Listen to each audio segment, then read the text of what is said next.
Order in the court, order. We are now in session in the Grand Court of Ever After. Presiding is the Honorable Judge Owl. Today's case is a most peculiar one. The People versus the Big Bad Wolf. The charges are numerous: breaking and entering, impersonating a senior citizen, and attempted gobbling. The courtroom is packed. Gnomes, sprites, and even a few sleepy dwarves are here to witness this landmark trial. The tension is so thick you could cut it with a glass slipper. First, the prosecution calls its star witness to the stand. A small figure in a red hooded cloak nervously makes her way forward. Yes, it's Little Red Riding Hood herself. Her eyes are wide as she recounts her fateful trip through the woods.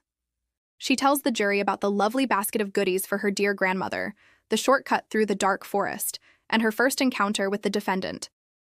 She describes how the wolf, with his charming smile and overly curious questions, tricked her into revealing her destination.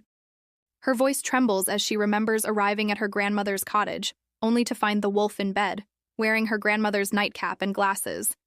She reenacts the classic exchange for the court. "My, what big eyes you have," she'd said. "All the better to see you with," he replied. The court gasps as she describes the moment she saw his big teeth and realized the terrible truth. It's a harrowing tale, and there isn't a dry eye in the house. Next up for the prosecution is a key witness, the man of the hour, the hero of the woods. Please welcome the woodsman. He stands tall and proud, his axe gleaming under the courtroom lights. He tells the court how he was chopping wood nearby when he heard terrifying screams coming from the cottage. Without a second thought, he says, he dropped his work and ran towards the sound. He describes bursting through the door to find a scene of chaos. The wolf, with a suspiciously round belly and a terrified young girl.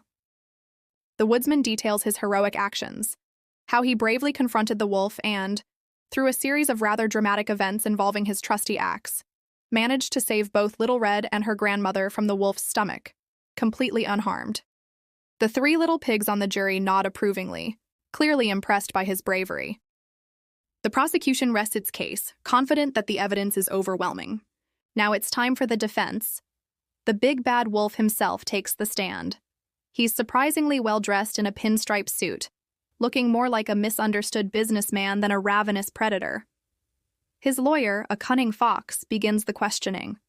The wolf calmly explains that this has all been a giant misunderstanding. He claims he's a victim of bad press and a centuries-old smear campaign.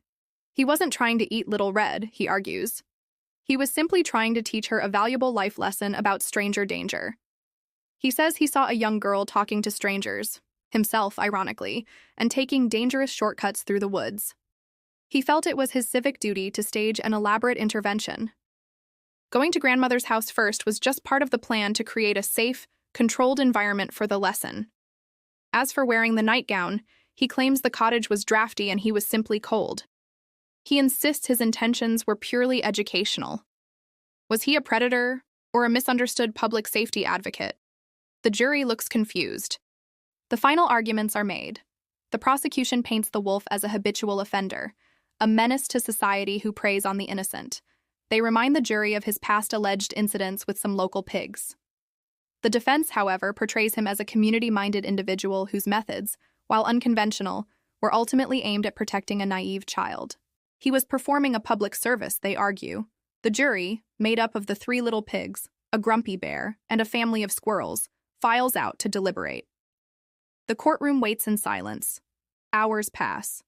Finally, they return. Judge Owl receives the verdict and clears his throat. He adjusts his spectacles and looks down at the defendant. In the case of the People versus the Big Bad Wolf on the charge of attempted gobbling, this court finds the defendant. What will the verdict be? Is he guilty, or is this the biggest misunderstanding in fairy tale history? You'll have to subscribe to find out what happens next in the Ever After courtroom. Thanks for watching.